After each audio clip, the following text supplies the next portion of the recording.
Bonjour à tous et bienvenue dans ce nouvel épisode des Podcasts With You, l'émission où vous inspirez d'entrepreneurs talentueux. Aujourd'hui, je suis avec Marie, fondatrice de Koshka Paris, une marque de vêtements très engagée. Bienvenue Marie sur le podcast. Merci de l'avoir invitée. C'est un plaisir de t'avoir ici. On commence direct dans le vif du sujet. Oui. J'ai pas beaucoup d'habitude, mais je vais essayer de faire mon mieux. Je sais que tu vas être super pour parler de ta marque. Pourquoi as-tu choisi le nom de Koshka Paris ? Alors, Koshka en russe, ça veut dire un chat. D'accord. Et moi, je suis arménienne, mais née en Arménie pendant l'Union soviétique. Et le chat, c'était un peu notre, le mascotte de petite enfance, parce qu'on regardait beaucoup de dessins animés autour de Koshka. Et la marque, à l'époque, s'appelait Koshka Mashka, mais j'ai coupé le Mashka pour remplacer par Paris parce que c'était un peu trop long à communiquer. D'accord. Les clientes, elles n'arrivaient plus à situer si c'était Mashka avant ou c'était Koshka qui était avant. Et donc, Koshka, c'est un personnage assez doux, mais très caractériel, très indépendant. Et ça m'a un peu inspirée pour créer ma propre marque qui porterait le nom Koshka. En plus, c'est que des voyelles, c'est mignon et les gens ils aiment bien. Donc, ça a marché en tous les cas. C'est génial. Est-ce que ce petit personnage pourrait te ressembler un petit peu doux, caractériel? Ça peut être peut-être moi ou toutes mes clientes Koshka. Ok. Oui. Génial. C'est chouette comme nom, vraiment. Et alors, donc toi, tu es arménienne? Moi, je suis arménienne. Je suis née en Arménie, dans la capitale, à Yerevan. D'accord. Où j'ai fait mes propres études, les premières études dans la mode. Et née dans un milieu très artistique. Mon papa est artiste peintre. Et ma maman, elle travaillait dans un musée national arménien. D'accord. Où je passais toutes les après-midi après l'école à m'inspirer des tableaux, des couleurs, des formes et des sculptures. Et au moment de mes études, je ne voulais pas trop suivre le fibre artistique familial parce que tout le monde était dans l'art. Mais au final, le destin m'a ramené à ce choix-là. Au final, ça n'a pas loupé. Ça n'a pas loupé. Ouais, tu t'es rapprochée de l'art, alors de l'art un petit peu différent. Là, ça reste quand même une expression artistique, la mode, parce que c'est toujours esthétique, c'est des formes, des couleurs. Oui, pour moi, c'est de l'art. Comment t'es venue cette passion pour le vêtement ? Alors, pour être tout honnête avec vous, je n'ai fait que ça depuis que je suis née. C'est vrai? Oui, depuis l'âge où on peut manipuler quelque chose, de 2-3 ans, j'ai fait mes premières confections, on va dire, pour mes poupées en coupant les rideaux de notre salon. Ah, c'était sympa. Tes parents devaient être ravis. Ma mère, elle m'a toujours soutenue en tous les cas, dans toutes mes folies. Ok. Ah non, mais c'est génial. Les draps, après les rideaux du salon. Oui. Donc du coup, dans ma tête, il y avait que des formes et des couleurs depuis que je suis née. Ok. Et donc c'était une évidence, vraiment, de faire ce que je suis en train de faire. Ah, mais c'est fantastique. C'est pas une réorientation, on va dire. Et c'est vrai que être entrepreneur en tout état artistique, c'est tout un autre challenge. Vraiment, c'est deux métiers totalement différents. Et on en parlera un petit peu de ce paradoxe, qui est vraiment paradoxe au cours de l'entretien. Et quand tu faisais tes vêtements de poupée, tu utilisais ta machine à coudre ou pas ? Au début, je faisais tout à la main. Ouais. Donc, du coup, je faisais de la broderie, je rajoutais des paillettes, je dessinais tout ce qui manquait. D'accord.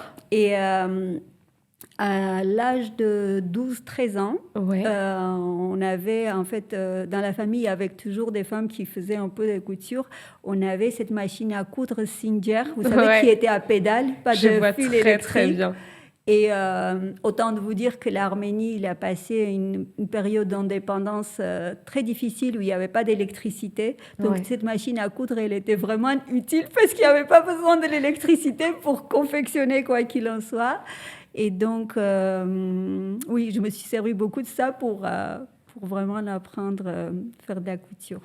C'est génial, ouais, je vois très bien ces machines, j'en ai jamais utilisé. Ça doit faire mal au bout d'un moment, non ? Non, c'est assez sportif. C'est sportif. On peut faire notre sport en faisant de la couture. Ah, mais mais c'est trop bien. Et donc, tu as passé ton enfance en Arménie à faire des vêtements pour tes poupées. Oui, mon père avec... en fait, en Arménie, juste pour vous expliquer un tout petit peu le contexte, on ne pourrait Vas-y. pas faire de l'art libre. Donc, parce que D'accord. tout était surveillé par, les gouvernements russes, etc. Tout était dans les sanctions et c'était strictement interdit l'art libre. D'accord. Donc mon père était reconverti, il était directeur d'une très très très grande usine où il y avait 5000 employés. Il fabriquait tout objet d'art et de décoration art appliqué, on va dire, pour tout l'Union soviétique. Et c'est lui qui validait tous les modèles, il faisait des expositions, des salons en Lituanie, en Pologne, je ne sais pas, partout. Ils sont venus même à Paris pour présenter tous les nouveaux produits, etc. Donc, quand j'allais dans ces usines où je voyais tout un tas de choses de sortir, ça pourrait être des tapis comme des couteaux, de toutes sortes d'œuvres qui étaient esthétiques mais utiles. D'accord. Et quand l'Union soviétique est tombée, donc il y a eu une espèce de privatisation, donc les employés pourraient racheter une partie de leur part. Et mon père, dans la partie où il a acquis, il a créé une école d'art. C'était très innovateur à cette période parce que l'école d'art était en fait basée sur les ateliers de production où les élèves pourraient apprendre à la fois les métiers que créer. Génial. Donc c'était tout ce qui était des panneaux publicitaires, de la joaillerie, beaucoup de métiers. Et la mode, ça s'est venu rajouter à la fin quand j'ai voulu faire mes études parce que la mode comme étude n'existait pas. D'accord. En fait, c'était des couturiers ou des artistes de beaux-arts, des étudiants d'art, mais qui n'avaient pas vraiment de spécialité couturière. Ou alors, c'était des BTS, mais ce n'était pas des grandes études. Ça correspondait à une école bac plus 2 ou 3, je ne sais pas, en France, je pense que c'était quelque chose de technique. Donc, du coup, il a rajouté cette faculté de mode où j'étais un des premiers élèves à faire mes études là-bas. Et on a créé un petit atelier dans le centre de Yerevan où les élèves de la mode pourraient faire une expérience en même temps.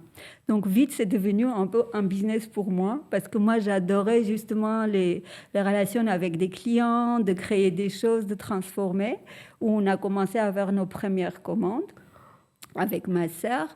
Et donc, à 18 ans, j'étais déjà entrepreneur en Arménie jusqu'à l'âge de 19 ans et demi, on va dire. D'accord. Où après, tout a commencé. Donc, mon père m'a envoyé en Italie pour que je puisse revenir en Arménie, continuer ce qu'il avait fondé. Sauf que je suis restée plus longtemps que prévu. Au lieu de 3 mois, je suis restée 5-6 ans parce que ça me passionnait à chaque fois d'apprendre, de découvrir des nouvelles villes, des nouveaux ateliers, de continuer mes études. Parce que vraiment, la mode, c'est un métier où on peut apprendre à l'infini. C'est une passion avant tout. Et après, au cours de la route, j'ai rencontré mon mari qui, lui, il est arménien, mais qui habitait à Paris. D'accord. Et donc, du coup, j'ai déménagé d'Italie à Paris. Et c'est là où j'ai commencé à créer la marque Koshka. Ah, mais fantastique. Donc, c'est un peu Paris qui t'a inspiré pour tes premières collections, on peut dire ça ? Vraie collection, oui. C'est avec Koshka que j'ai commencé à avoir une vision globale d'une marque, l'entrepreneuriat, plus les vraies grandes collections, oui. Ah, mais c'est incroyable. Donc, tu as commencé très, très jeune. Très, très jeune. Et c'était un peu... j'ai suivi un peu mon instinct. Voilà. Ah, ouais. Et alors, tes premières clientes, tu te rappelles de ta première commande ? Alors, oui. Ah, vas-y. Parce qu'en fait, moi, quand je suis arrivée en France, donc du coup, je ne parlais pas français. Donc, je me suis inscrite à la Sorbonne parce qu'ils ont des cours spécifiques pour des étrangers, un accéléré sur 6 mois et 2 ans pour vraiment faire tout un parcours pour apprendre écrire et lire. Ah, mais génial. Donc, en 6 mois, tu as un parcours... Oui, moi, j'ai fait le cours de 1 an et demi à peu près. D'accord. Donc, c'est 6 mois plus 1 an. D'accord. Parce que je repartais vraiment de zéro. Et ensuite, j'ai été embauchée par tout hasard dans un atelier de création qui fabriquait des modèles en marque blanche pour plein d'autres marques. D'accord. Où nous, on faisait que la partie modèle et des patronages. D'accord. Et j'avais une amie, collègue, qui avait vu mon travail et qui m'avait encouragée de présenter à une marque à l'époque qui s'appelait Manouche. Je crois que ça Je existe vois très bien toujours. cette marque. Ouais. Et c'était un peu bohème, assez élaboré. Et moi, quand j'attendais mon premier enfant, j'avais beaucoup de temps libre et j'avais rebrodé une tunique tout en perles et en coquillage à Paris. Et D'accord. en fait, mon amie, quand elle a vu cette tunique, elle m'a dit, il faut que je présente à l'acheteuse de Manouche, parce que c'était une amie à elle. Elle nous a passé notre première commande qui nous a encouragé de créer une entreprise pour pouvoir honorer la commande Collaborer. oui, et pouvoir encaisser. Et donc, je suis rentrée chez moi, j'étais salariée. J'ai dit à mon mari, bon, je me suis fait licencier. J'ai fait licencier aussi Vanessa. On crée une marque. Et mon mari m'a dit, quoi? Parce que en fait, moi non plus, je ne savais pas de créer une entreprise tout Bah, court. bien sûr. Tout ce qui ça générait. Mais c'est incroyable comme histoire. Et donc, Manouche ont proposé une de tes créations au tout début. Dans leur propre boutique. Dans leur propre boutique. Oui, à Paris. Tu sais si la robe a bien fonctionné? Ah, ça, je ne sais pas. En tous les cas, ça m'a permis de créer mon entreprise. Mais bien sûr, c'est vraiment top. Et ça, le premier déclic. Le lancement, la rampe de lancement pour ta boîte. Après, j'avais toujours envie de créer, mais de l'envie de passer vraiment au concret, ou savoir d'où commencer, etc., c'est pas évident. Et comment tu as fait alors? Quels ont été tes plus gros challenges là au début? Parce que tu te dis que tu veux monter une marque. En fait, tout, déposer un nom de domaine, de créer une entreprise, de faire un contrat salarial, de chercher un local. J'ai participé au salon professionnel au départ pour présenter mes collections par la suite, parce qu'une commande ne suffisait pas. Bah non. Ça aurait été fantastique. Et puis tout le rythme de la mode, les écarts de 6 mois et 6 mois. En fait, c'était tout était un challenge. Ouais, tout était les sources des tissus, les quantités à acheter, les stocks à gérer, les ateliers confection à retrouver. Parce qu'après, dans la durée, il aurait fallu avoir une cohérence et proposer toujours des produits de qualité bien confectionnés. Ça a été toujours, donc, c'était vraiment la découverte au monde entrepreneurial. Du monde entrepreneurial, exactement. Et comment tu as fait ta première collection alors? C'était quoi tes premières pièces? Beaucoup de robes. Beaucoup de robes. Beaucoup de robes. Et j'avais créé une robe qui s'appelait Robe déesse. D'accord. Elle donne envie juste du nom. Oui, parce qu'elle était avec des bretelles, lurex aux épaules. Il y avait une ceinture un peu coupée en pire comme ça. Ça, c'était notre porte-bonheur. On en a vendu vraiment beaucoup de quantité. Et tu l'as arrêté, ce modèle-là? Je l'ai arrêté, oui, ce modèle. Ok. Il faut après changer. C'est totalement ok. Mais donc, tu l'as fait beaucoup, cette robe DS. Oui. Est-ce que, à l'époque, tu créais des vêtements que tu te voyais porter? Non, au départ, c'était pas du tout comme ça parce que D'abord, je me connaissais peut-être pas assez parce que j'étais très jeune. J'étais toujours à la recherche de moi-même. C'est venu avec le temps. En fait, quand on sait qui on est et comment on veut. Maintenant, je crée honnêtement que pour moi et mes clientes, elles me ressemblent. Ouais, non, mais oui, je me doute. Enfin, quand tu as une marque, c'est d'abord, tu mets ta patte, ton énergie, ta vision un peu dedans, et je peux me douter que tes clientes te ressemblent derrière, ou en tout cas, ont un look un peu similaire à toi. Mais ça avec le temps. Honnêtement, au départ, non, je pensais que toujours c'était pour les autres et pas pour moi. Okay. Et justement, ça marche pas, en fait. Ça marche pas parce qu'au final, les clientes, c'est nous. C'est nous.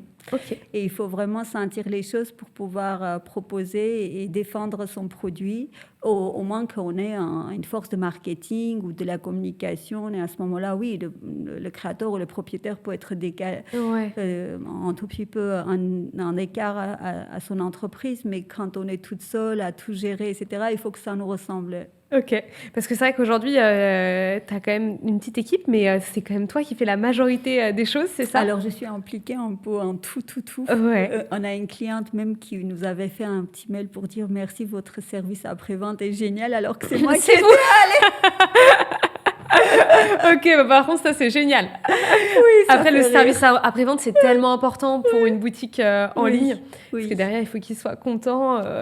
Tu vends principalement en ligne ou aujourd'hui, tu as des points de vente physiques ?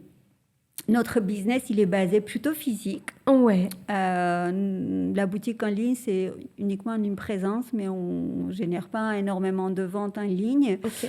On a 2 boutiques à Paris. Une, c'est dans le Marais, c'est notre boutique historique Ouais. qu'on a depuis presque le début de la marque, rue de Poitou. Et on a ouvert récemment une boutique rue Saint-Sulpice dans le 6e. Génial. Donc voilà, plutôt on est basé physiquement. On travaille beaucoup avec une clientèle locale, mais beaucoup internationale, qui sont à la recherche de marques locales, des boutiques authentiques, qui ne peuvent pas trouver de retour à la maison, quelque chose voilà, que ça soit vraiment parisienne et fait à Paris. Génial. Et depuis 5-6 ans maintenant, on organise des ventes un peu pop-up. Ce n'est pas vraiment pop-up parce que c'est des ventes qui sont événementielles, une expérience cliente, on va dire. Et on se déplace à l'étranger, les plupart, pour présenter nos collections uniquement sur rendez-vous. C'est stylé. La semaine dernière, donc, tu étais à New York, si j'ai bien compris. La semaine dernière, je n'étais pas à New York, j'étais à Dallas, à Houston, à Arizona, à Miami, à Naples. On a fait 5 villes en 2 semaines. Mais c'est exceptionnel. Et donc, à chaque fois, tu fais comment là-bas? Tu réserves des lieux pour que les clients puissent venir te voir? Je réserve des lieux et j'invite mes clientes et elles prennent un rendez-vous. Okay. Donc, c'est vraiment stylé aussi pour les clients parce qu'elles ont un rendez-vous dédié. Avec toi, en plus, elles peuvent te rencontrer, essayer tous les modèles, je suppose, dès qu'elles ont envie. Et donc, toi, tu prends l'avion avec toutes tes collections, tous les modèles de tes collections? C'est quand même, il faut mettre en place une logistique. Donc, on envoie les collections par UPS et puis nous, on vient... Tu viens les récupérer il faut quand même dans la valise, je rajoute d'autres choses en dernière minute s'ils nous demandent ou on a besoin. Mais maintenant, comme les clientes, elles sont de plus en plus nombreuses, on ne peut pas J'ai commencé avec les valises, mais maintenant, on ne peut plus continuer. Tu ne peux plus continuer avec ça, tu les envoies. Et, mais c'est génial. Et alors, à quand l'ouverture de la boutique aux États-Unis? Honnêtement, je ne pense pas d'ouvrir vraiment une boutique physique parce que je trouve que ce qui est magique, c'est cette expérience avec les clients.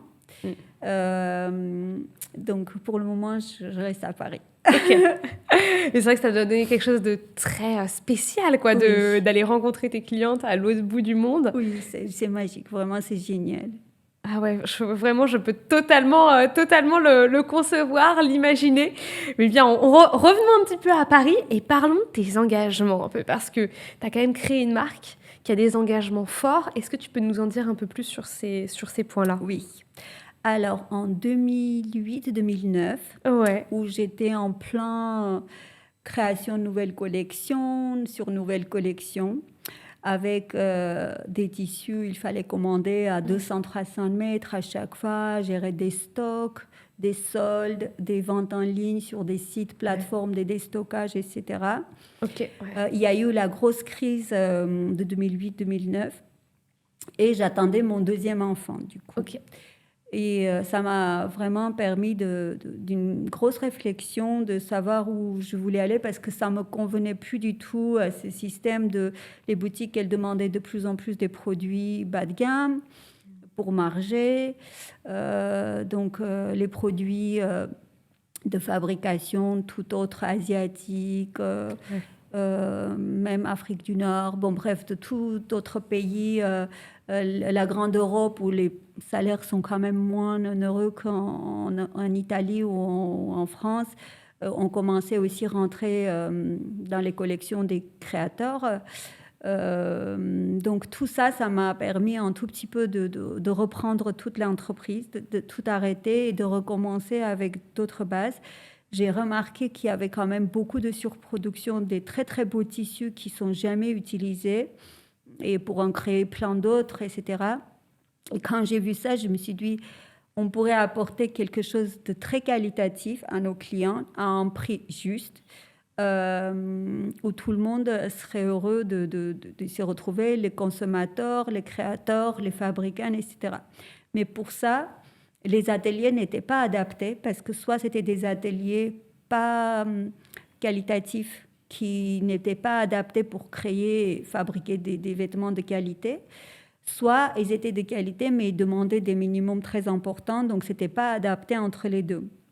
Donc, c'est là où j'ai eu l'idée d'ouvrir mon propre atelier avec mes propres salariés où les étapes de production ne sauraient pas été en problème. Je pourrais gérer en interne de la manière que je voulais. Donc, je ne voulais pas retipler en autre endroit. Donc, il fallait que ça soit à la fois proche de la boutique, mais à la fois proche où j'habitais, parce que c'était constamment un suivi de production, vu que j'étais appliquée. Et donc, on a trouvé un espace super, lumineux, très haut plafond, où on a investi au fur et à mesure avec des machines supplémentaires qu'il nous fallait. Et on a créé notre propre atelier où mes salariés sont capables de fabriquer d'1 à 5 pièces ou d'1 à 10 pièces. C'est moi qui fais vraiment la cadence des sorties des collections, des sorties des productions, les pièces qu'il me faut, le sur-mesure, le demi-mesure, les retouches, etc. C'est fantastique. C'est génial. Et tout ça en Île-de-France. C'est un rêve. Oui, c'est vraiment un rêve, c'est ce que j'aime, c'est toucher les tissus, c'est créer, c'est être en contact avec ma cliente, proche de mes salariés, c'est comme une grande famille. Mais c'est fantastique d'avoir fait ça, vraiment. Et en plus, tu contrôles toute la chaîne de production, du début où toi, t'imagines le modèle. J'essaye, si ça va ou pas. C'est toi qui essaies. La première cliente. Oui, je fais tout sur moi parce que je me dis, si je ne me sens pas à l'aise, aucune cliente ne voudra pas. Ah non, mais c'est vraiment génial. Donc, production 100%, on peut dire parisienne, ou région parisienne. 100% parisienne. C'est top. Et alors, en ce qui concerne tes tissus, d'où ils viennent? Comment tu les sélectionnes? Alors, il y a plusieurs sources. Ouais. Il y a une partie où c'est des surproductions des grandes maisons de couture, où c'est vraiment France-Italie, parce que c'est de la soie, c'est des cachemires, c'est des tissus très, très haut de gamme. Et une autre partie des matières premières, je les ai fait faire toujours en France. Bon, la matière première, je pense que ça ne doit pas être français, mais en tous les cas, l'impression, c'est en France, parce que... en 2000, quand tout était un peu en arrêt, 2020, pardon.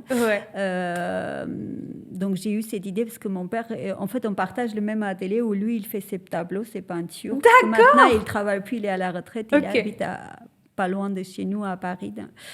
Donc, on partage l'atelier où il fait ses tableaux. Ça m'inspirait beaucoup, ses couleurs et ses formes. Et il n'aime pas s'exposer. Il ne voulait pas faire une exposition pour se mettre en lumière, etc. Et je me suis dit... comment je pourrais profiter de son art avec la mode. Et donc, à Lyon, j'ai trouvé un atelier d'impression qui imprime sur de la soie des dessins pour des grandes maisons de couture. Incroyable. Donc, du coup, je prends ces tableaux avec une graphiste, on retravaille pour le textile. Et à Lyon, ils impriment sur de la soie qui crée des tissus qui sont totalement uniques à notre marque. Ah, c'est fantastique de faire ça. Et donc, c'est hyper familial. Tu fais vivre... C'est très familial. Ouais, c'est très, très familial. Tu fais vivre la marque de ton... Enfin, les tableaux de ton père à travers ta marque. C'est vraiment trop beau. Et ta sœur est encore dans le projet ou pas? Oui, ma sœur, elle est dans le projet. C'est elle qui fait tous ces tricots qui sont tricotés main. Trop bien. Donc, en Arménie, il y a beaucoup de savoir-faire artisanal, beaucoup moins avec le temps parce que le monde moderne va plus digital plutôt que manuel, mais il en reste quand même encore. Et pour un tout petit peu mettre à la lumière, parce que personne ne sait où c'est l'Arménie. En fait, on connaît beaucoup d'Arméniennes, mais on ne sait pas vraiment comment c'est, ce que c'est. C'est pas faux, vraiment. Et donc, on a eu l'idée avec ma sœur de trouver des femmes qui n'ont pas vraiment accès à la capitale, mais où ont le savoir-faire. On pourrait leur donner le modèle, les fils et tout ça. Donc, ils travaillent un peu à domicile et ils nous les ramènent. Et puis, nous, on fait les finitions, les boutons, etc., etc. Incroyable! Et on les vend. Donc, du coup, il y a... En fait, chaque pièce est unique parce que c'est fait par une personne. Et même si on fait la même chose, ça ne se répète jamais. Donc, quand on essaie, c'est notre taille, ça nous plaît, on l'achète parce que le deuxième ne sera jamais le même. Il n'y a pas la même. Il n'y a pas le même, deux fois. Et donc, ce que tu portes aujourd'hui, ça a été fait directement en Arménie, certainement dans une cuisine peut-être. On peut imaginer le soir, plein de choses. Devant la télé. Devant la télé. Mais c'est un rêve parce que, en fait... quand on porte les vêtements Koshka, et c'est pas moi qui les dis, vraiment c'est les clients, on sent la bonne énergie. Parce qu'en fait, comme c'est des personnes qui mettent leur cœur pour faire les habits, Ouais. c'est pas industriel. En fait, les clientes, elles ressentent vraiment. Ah, mais j'adore l'histoire du coup de ton, de ton gilet. cuisine. Vraiment, je trouve que ça me fait voyager. Là, je me dis que c'est une super transmission que tu peux faire. Ça traverse des pays. C'est trop bien. C'est trop bien. Ah ouais. Et alors, quelles sont vos pièces phares là chez Koshka? Avant, c'était la robe déesse. Et maintenant, aujourd'hui, qu'est-ce que vous avez? En fait, on a beaucoup de pièces phares. D'accord. Mais on a un pantalon qui est un peu de forme marin. D'accord. Vous savez, avec les boutons comme ça, ouais, je vois bien. Mais qui a que les boutons qui sont de forme marin parce qu'il a été totalement revisité. On l'appelle Magic Pants parce que ça fait vraiment une silhouette magique. D'accord. Ah ouais, ça très bien passe. fait. Ouais, pour la taille et tout. Parce que les zips est sur le côté, les poches sont un peu hautes. Vraiment, ça fait une très belle silhouette. Ouais. Et de toute petite taille à très grande taille, ça fit vraiment super bien. On a un trench qui est un peu plissé dans le dos. Ça, c'est magnifique. Oui, qui est plissé toujours à Paris, dans les ateliers à Paris. Et j'ai une petite chemise en cuir que tu peux porter à la fois chemise ou une veste, donc qui est très souple. Donc voilà, en stretch. Très joli. Quand tu crées des vêtements, toi, donc quand tu vas les essayer, qu'est-ce qui est important pour toi? Tu nous parlais tout à l'heure que le pantalon tombait parfaitement et mettait certainement en valeur tes hanches, tes fesses. J'imagine que c'est ça. C'est une histoire de fesses. C'est une histoire de fesses, le pantalon. Les femmes aiment mettre leurs atouts en avant. Et donc, toi, qu'est-ce qui est important quand tu vas designer une coupe? À quoi tu fais attention? Alors, moi, c'est vrai que ça, c'est quelque chose que j'ai appris en Italie. C'est vraiment le patronage pour que le vêtement, il tombe parfaitement. Ça, c'est vraiment mon métier. Autant je ne suis pas très bonne en communication, en image et tout ce qui est... Non, attends, aujourd'hui, tu es super en image.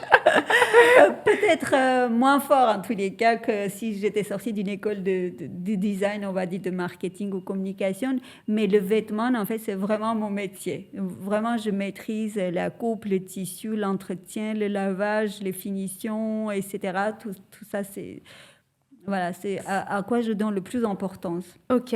En Italie, ils ont des techniques de patronage qui sont un peu différentes de celles françaises ou pas? Ça, je ne sais pas, parce que je n'ai pas fait mes études en France, mais en tous les cas, elles donnent beaucoup d'importance. C'est 1 millimètre, c'est 1 millimètre, et ce n'est pas dans le design visuel, mais c'est dans la technique, vraiment. Vraiment, ils sont très, très techniques. Très, très techniques, oui. C'est fantastique. Qu'est-ce que t'as apporté ton long séjour quand même en Italie? Qu'est-ce que t'en ressors? Est-ce que t'as eu des inspirations spéciales? Donc de l'apprentissage visiblement sur les patrons. Est-ce que t'as eu la qualité, la sélection des matières premières, les tissus. Ouais, c'est vrai que là-bas, ils ont des très belles matières premières. J'ai travaillé avec une créatrice indépendante pendant plus d'1 an et demi. D'accord. On gérait les collections jusqu'au défilé.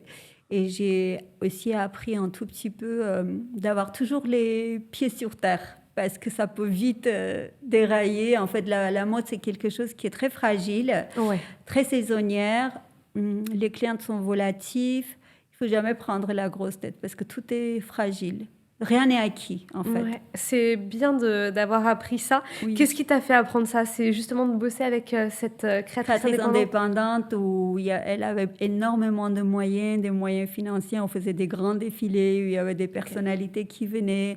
On avait les meilleurs ateliers et pourtant, elle n'a pas tenu, en fait. Elle a fait faillite parce que c'était très mal géré.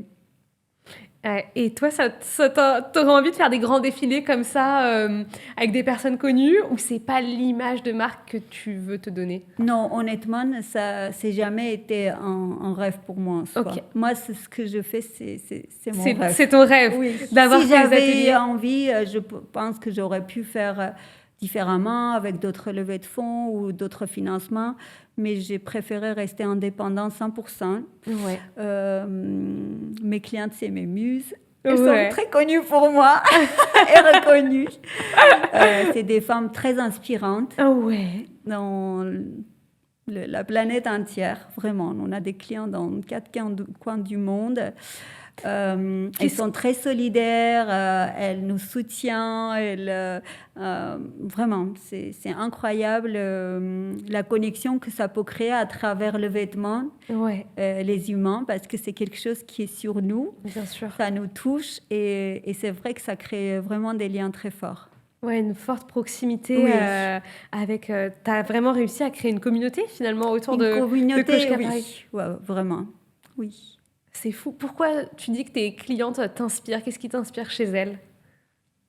Tout, vraiment tout. Vraiment, ça passe du style à l'ambition, à la démarche. Oui, tout, C'est vraiment. vraiment l'ensemble assez beau ce que. Oui. C'est vraiment très très beau ce que tu dis. Et c'est vrai en plus.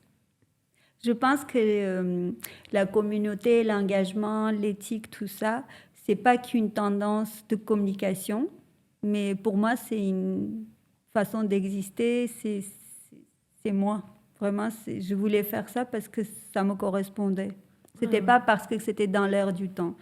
Ça l'est aujourd'hui peut-être, ou peut-être c'est même l'avenir, parce que maintenant que tout est en intelligence artificielle, tout est faux, tout est flou, les gens, ils ont besoin d'encore plus de proximité, quelque chose de palpable, quelque chose avec de la valeur.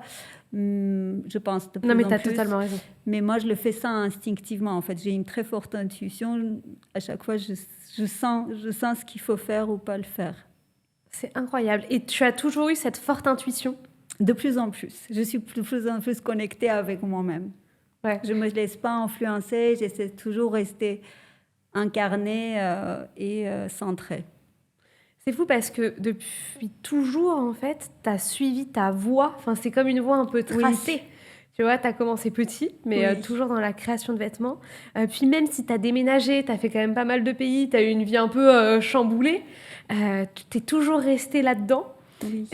Jusqu'à aujourd'hui, avoir presque concrétisé un peu ton rêve de Aujourd'hui, toujours. c'est vraiment un rêve parce qu'au départ, quand j'ai créé la marque Kochka Paris, À Paris, ouais. voilà, donc je ne vivais pas de ça. C'était un constant investissement familial, personnel. Tout le monde était engagé un peu dans ma folie. Mon mari, mon Dans ta papa, folie. ma maman, mes enfants. Mais j'envahissais un peu la vie de tout le monde pour Ok. arriver à mon fin.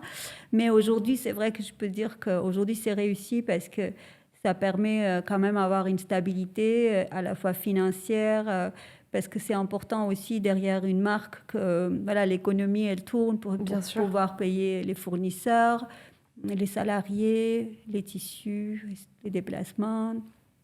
Et c'est beau, donc tu y as cru. Ça a mis combien de temps avant d'être bien stable? Ça a mis 10 ans.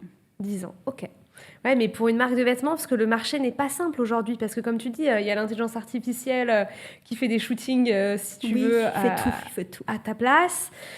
Tu as des sites e-commerce qui ont beaucoup d'argent, donc qui peuvent faire de la pub très facilement. Donc toi, quand tu es indépendant, c'est un peu plus dur pour te faire connaître et faire ton petit trou.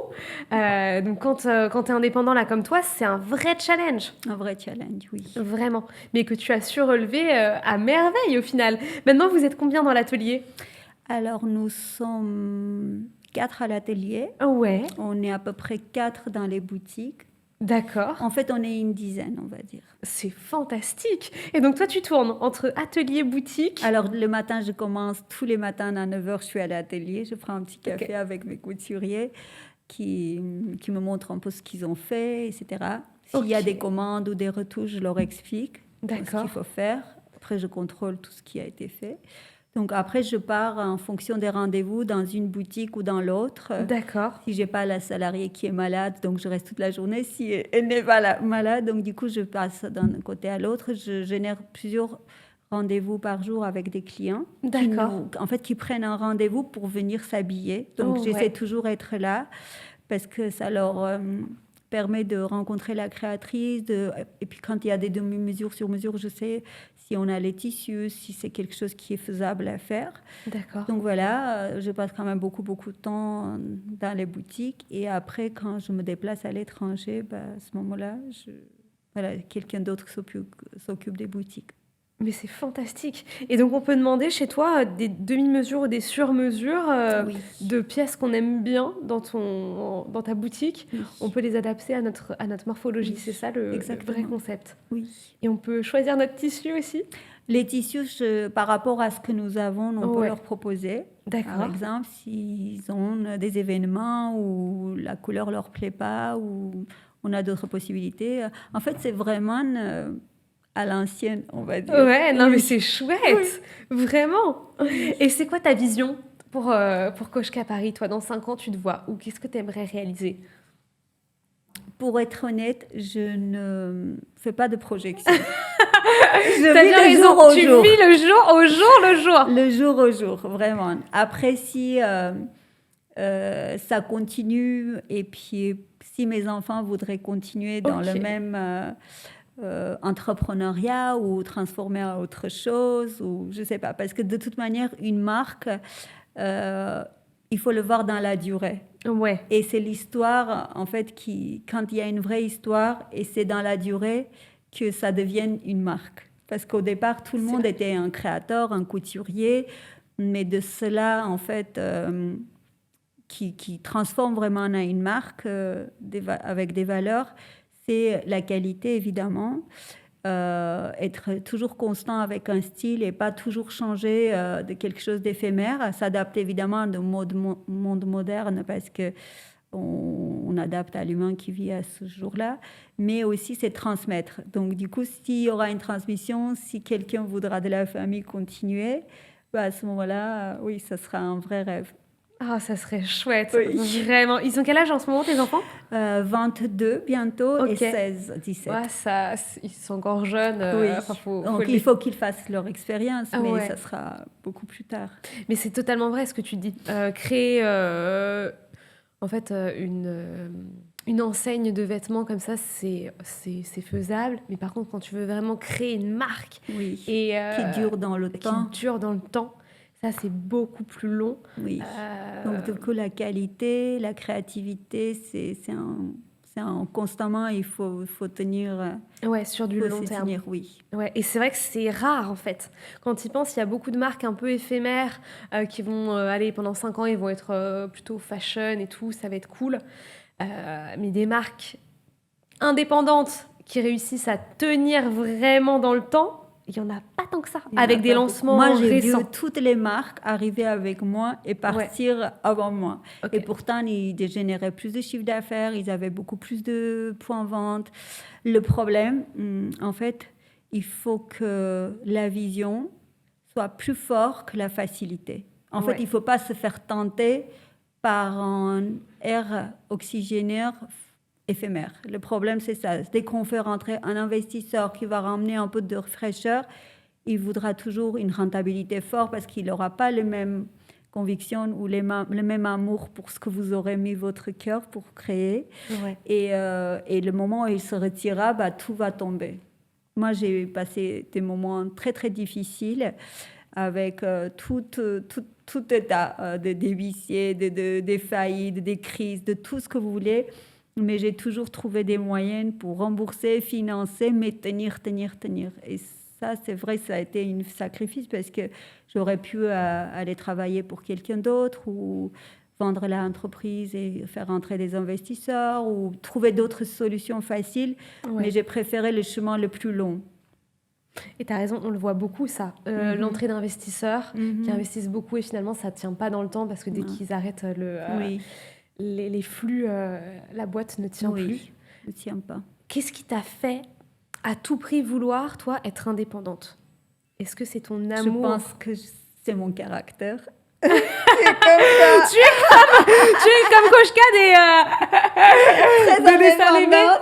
Ouais. Je pense que moi, j'aime pas en fait réconcilier ou voilà, partager, on va dire, mes idées. Ok. Je pense que ça c'est mon. En plus, j'ai un mauvais caractère. J'aime pas trop partager. Donc tu ne l'as pas trop dit au début, mais t'es clairement douce et caractérielle comme ton influence Koshka du Oui. départ. Ok. Et la deuxième chose, c'est que j'avais pas eu, en fait, j'ai jamais eu l'envie d'avoir une pression. Voilà. Ouais. Cette pression constamment de créer valeur monétaire.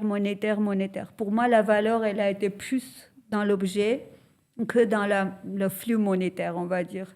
Pour moi, ça ne m'intéresse pas de faire 5 millions, 10 millions, c'est-à-dire ce qui compte, c'est ce qui reste à la fin, c'est comment s'est répartie cette somme, si c'est stable d'une année à l'autre, s'il y a une fragilité. En fait, moi, je fais plus attention à tout ça que montrer aux banques ou aux investisseurs qu'on a fait plus.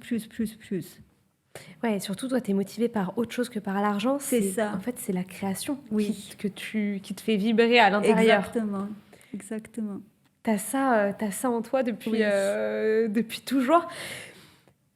Qu'est-ce que ça te procure de créer?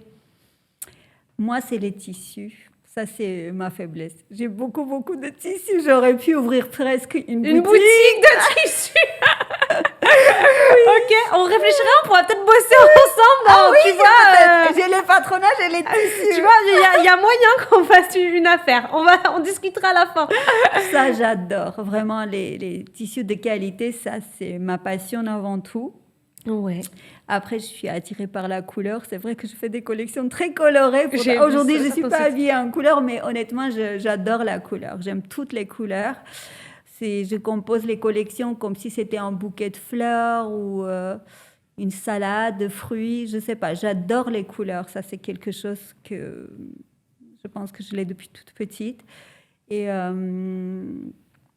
Et après, j'adore voir les clientes à la boutique quand elles s'habillent et dans les yeux, on voit cette lumière, ça transforme l'humain. On a une cliente qui est venue nous dire que depuis qu'elle s'habille en Koshka, elle a trouvé son mari et là, il lui a fait la proposition de mariage. Chez Koshka? Non, pas chez Koshka, mais il lui a fait la proposition de mariage en dehors de Koshka. Okay. En tous les cas, la cliente... C'est génial. Oui. Ah, c'est trop marrant l'impact. Je peux te dire qu'elle va s'habiller chez toi maintenant. Elle nous a demandé de faire la robe. La robe de mariée. Ah, c'est fantastique. Oui. Gros challenge, ça aussi, parce qu'une robe de mariée, c'est une pièce un peu unique, travaillée. Il y a beaucoup de pression parce que les femmes, elles veulent être la plus belle. Donc, du coup, c'est vrai que c'est beaucoup de pression, mais j'adore faire ça. Ok, t'adores. Donc, vous faites aussi des robes de mariée? Je l'ai beaucoup faite. Maintenant, j'en fais beaucoup moins parce que ça demande énormément de temps. Ouais.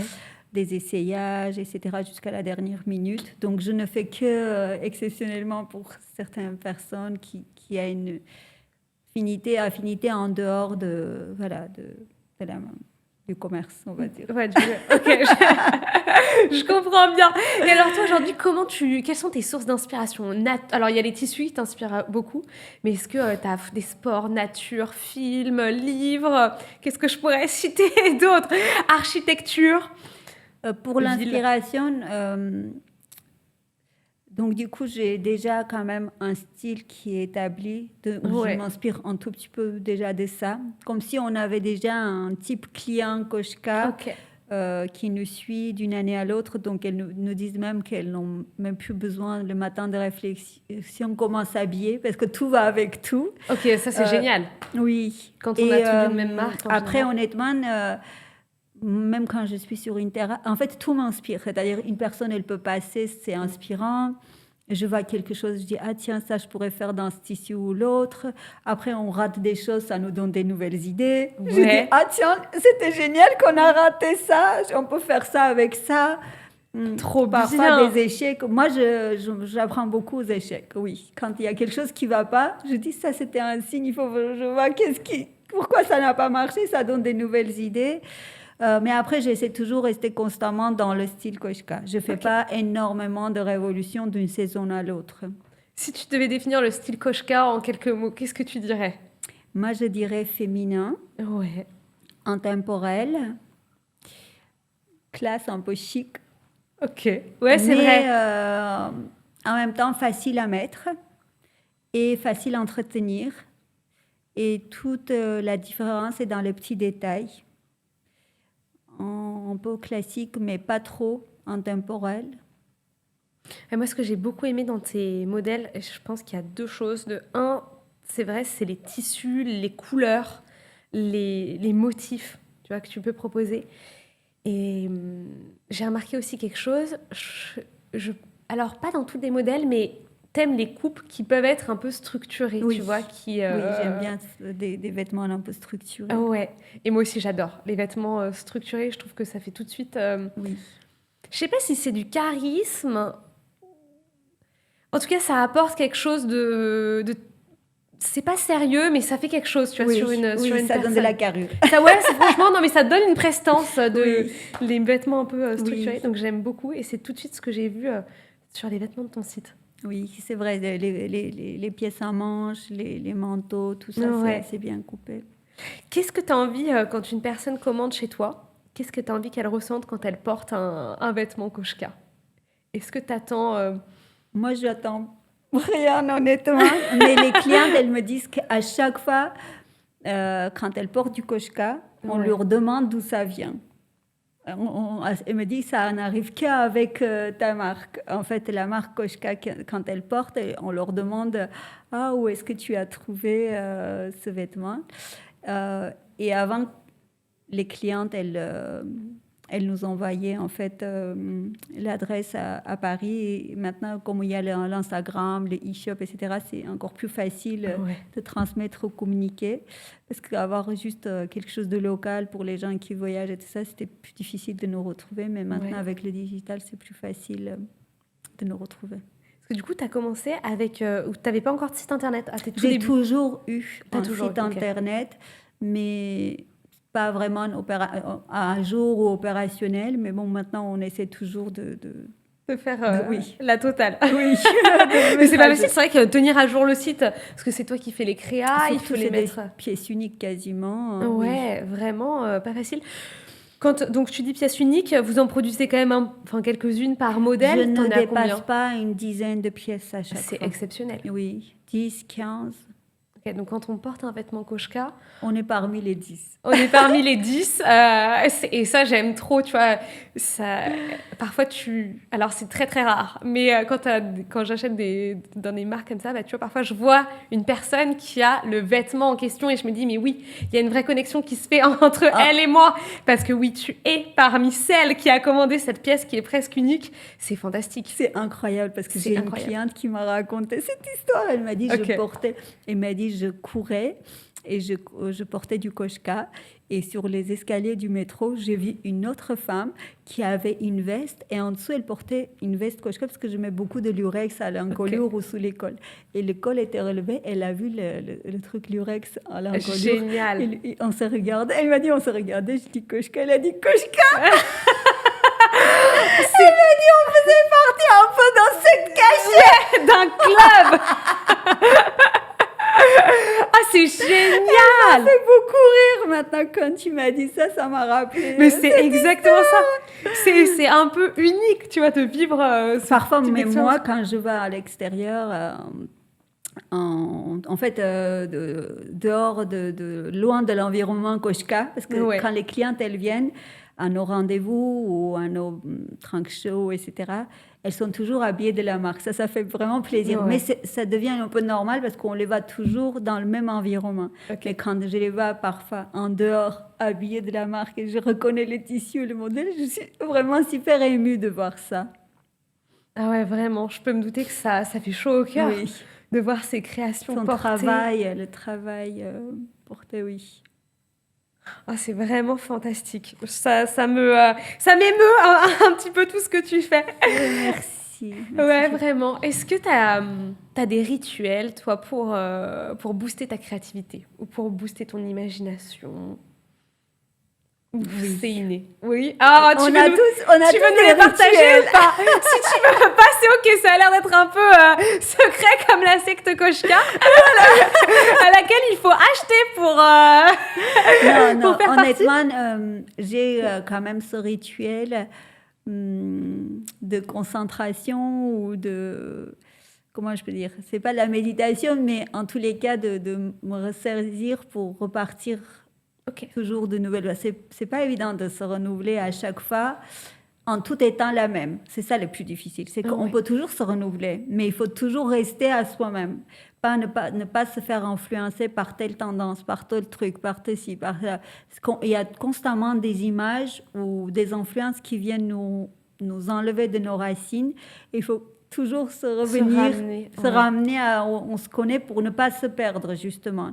Et je pense que les créateurs qui ne tiennent pas ou qui ne tiennent pas en tous les cas dans la durée, c'est justement de vouloir à chaque fois se ressembler à quelque chose d'autre qu'à soi-même, parce que c'est ça qui perd l'identité de marque. Clairement, tu as raison. Donc du coup, j'essaie toujours mon rituel de revenir toujours central de moi-même. Ça, c'est ton créer, mais en même temps toujours à revenir aux vraies valeurs de à Koshka, oui, c'est ça. C'est pas facile, à me rapprocher. C'est pour ça, pour moi, ce lien avec les clientes de la boutique, de toujours être au plus près de mes clients, c'est ma plus grosse source d'inspiration parce qu'en fait, elle me rappelle constamment ce lien. Koshka. Oui, ce lien de Koshka. Koshka Paris. Tout à l'heure, tu as évoqué un sujet que je trouve passionnant, mais c'est ce paradigme un peu entre création, être créatif, créer une marque de vêtements et en même temps le business. Parce que oui, il faut créer, mais en même temps, il faut faire tourner la boutique. Comment tu gères ça, toi ? Est-ce que ça a toujours été facile ? Créer des vêtements, ça l'a été toujours. Parce que pour moi, c'est facile de faire des vêtements parce que je fais avec mes propres intuitions. Vraiment, j'ai aucun effort pour créer quelque chose. Ça vient spontanément. Par contre, gérer une entreprise, oui, j'ai dû vraiment me forcer pour apprendre. Parce qu'il faut être à la fois généreux et gentil, mais à la fois ferme et calculateur pour pouvoir tenir, ne pas tout accepter, d'accepter mais toujours gérer.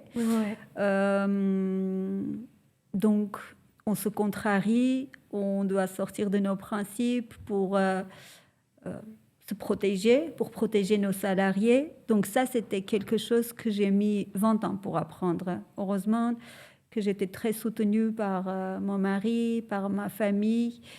Des moments où j'ai fait des erreurs, où ça a été rattrapable, donc tout le monde m'a soutenue. D'accord. Mais sur ça, j'ai dû faire vraiment des gros efforts pour... En fait, c'est la vie qui nous apprend, donc j'ai pas fait une école de commerce, mais je suis autodidacte sur ça. Mais j'ai fait tellement d'erreurs et que j'ai tellement appris dessus. Et j'ai ce côté, je pense, arménien, de toujours se relever, de toujours rester positif, de toujours prendre des leçons sur des échecs. Et y croire toujours que l'avenir va être toujours meilleur, ça donne, le courage ou l'espoir, ou je ne sais pas, pour tenir avec le temps. Parce que je ne peux pas dire que vous croyez jamais ce que vous voyez sur Internet, la vie rose, ça n'existe pas, surtout dans le monde de l'entrepreneuriat, où tout peut être super, mais d'un seul coup, tout peut changer. Je ne sais pas, un colis qui se perd, ou une commande qui s'annule, ou une production qui se rate, ou une livraison qui n'arrive pas à temps. Je ne sais pas, il y a énormément de situations, mais de garder toujours ce positif sur tout et dire, bon, tant pis, c'est perdu, mais contrepartie, il y a ça qui remplace, ou on peut faire autrement, ou cet échec, ça peut être remplacé par autre chose. De garder toujours cette vision un peu optimiste. Ça, c'est une vraie force en tant qu'entrepreneur. Oui. Une force, je pense, qui est indissociable du métier. C'est vrai. Ouais, vraiment. C'est vrai. J'ai des fournisseurs qui m'appellent et me disent « Oh, ça fait plaisir de t'entendre, tu souris toujours. » Je dis « Oui, ma mère, elle me l'a fait comme ça, je partage. » C'est vrai que quoi qu'il en soit, j'essaie toujours de garder le sourire et le positif. Et oui. C'est beau. Oui, sur toutes les décisions. Et ça, c'est inné chez toi. Oui. Enfin, c'est ta mère. C'est ta mère qui te l'a... Elle était comme ça ? Elle était toujours comme ça. Elle a été toujours comme ça, toujours positive. Elle a toujours cru en nous. Elle nous disait... Maintenant, quand j'imagine qu'en Union soviétique, où il n'y a pas de boutique de vêtements, tu peux encourager ta fille, tes enfants de faire un métier créatif, d'être styliste, je me dis, aujourd'hui, j'aurai une fille. Moi, je vais pas... Mais même à Paris, je ne pense pas que je l'aurais encouragée de faire ce métier parce que c'est se jeter d'un pont aujourd'hui d'être artiste, honnêtement. Bien sûr. Enfin, il faut avoir une bonne parachute qui s'ouvre. Voilà, et il faut croire en soi. Enfin, il y a plein de paradigmes. Oui. Et il faut être bien entouré. Il Il faut être bien entouré. Quand on est dans l'entrepreneuriat, surtout entrepreneuriat, féminin ou masculin, mais pour les femmes, c'est encore plus compliqué parce qu'on a aussi la charge mentale un peu familiale en même temps que l'extérieur. Mais je pense qu'il faut être bien entouré, oui. Ouais, c'est vrai. Toi, quand tu parles de l'entourage, tu parles de ton entourage familial, amical ou les employés que tu vas avoir? Je pense le tout. Il faut un peu de tout. Honnêtement, il faut un peu de tout. J'ai des très, très bons amis qui m'ont fait des bons conseils. Ouais. J'ai ma famille qui m'a soutenue comme ils pouvaient parce que c'était aussi garder des enfants, le soir tard, samedi, dimanche, voyager dans 4x4 du monde et ne pas avoir des horaires, un client dernière minute qui rentre et qui ne part plus. Je sais pas, il y a tellement de situations. Ça, là, dans les boutiques, c'est pas forcément facile. Je comprends totalement. Oui. L'interview était passionnante. Tu sais que c'est déjà malheureusement la fin. Ouais, c'est dur. Oui. Est-ce qu'on se fait une dernière question? Si tu devais avoir un slogan, lequel ce serait? Pour moi ou pour les autres? Pour toi. Pour moi. Que tu pourrais partager, bien sûr. C'est s'amuser tous les jours, honnêtement. Parce qu'en fait, il ne faut jamais attendre après. Parce qu'après, c'est déjà maintenant. Et on ne sait pas ce qui va être demain. Donc, du coup, maintenant, j'essaie toujours de profiter chaque instant. Vraiment, tout ce que je fais, il faut que ça soit un plaisir. Et je donne à fond de ce que je peux au mieux de moi. Et profiter en même temps. Vraiment prendre le plaisir de tout ce que je fais. Si c'était pour moi. Je prends le slogan avec grand plaisir. Je trouve que c'est une super leçon de vie. Oui. Et si dur à appliquer parfois, que plus on l'apprend tôt, mieux c'est. Moi, ça fait partie de mes méditations. Ok, tu te répètes cette phrase? Vraiment. Je prends plaisir à chaque chose que je fais, à chaque instant. Je me dis, au pire, je prendrai le bon moment. Marie, tu as été hyper inspirante pendant Merci 7 heures. Pour cette belle interview. Ça m'a fait vraiment plaisir d'échanger avec toi, comme si je te connaissais toute ma vie maintenant. Ouais, non, vraiment. Et encore moi, t'imagines, parce que j'en sais beaucoup maintenant sur toi. Moi aussi, j'ai l'impression de t'avoir toujours connue. Mais j'ai vraiment appris plein de choses. Merci beaucoup de nous avoir écoutés. J'espère que vous avez adoré cette interview. Dites-nous ce que vous en avez pensé en commentaire. Mettez des beaux cœurs rouges pour Marie. Et surtout, Marie a 2 boutiques à Paris. Tu nous rappelles du coup les adresses pour 12 rue Saint-Sulpice et 36 rue de Poitou. Super. Je vous les mettrai en description. Je vous mettrai aussi le site pour que vous alliez voir toutes les créas de Marie. Vous allez voir, il y a des super modèles et surtout des tissus qui sont uniques. Donc, allez jeter un petit coup d'œil. Et moi, je vous dis à très vite pour une prochaine interview. Merci.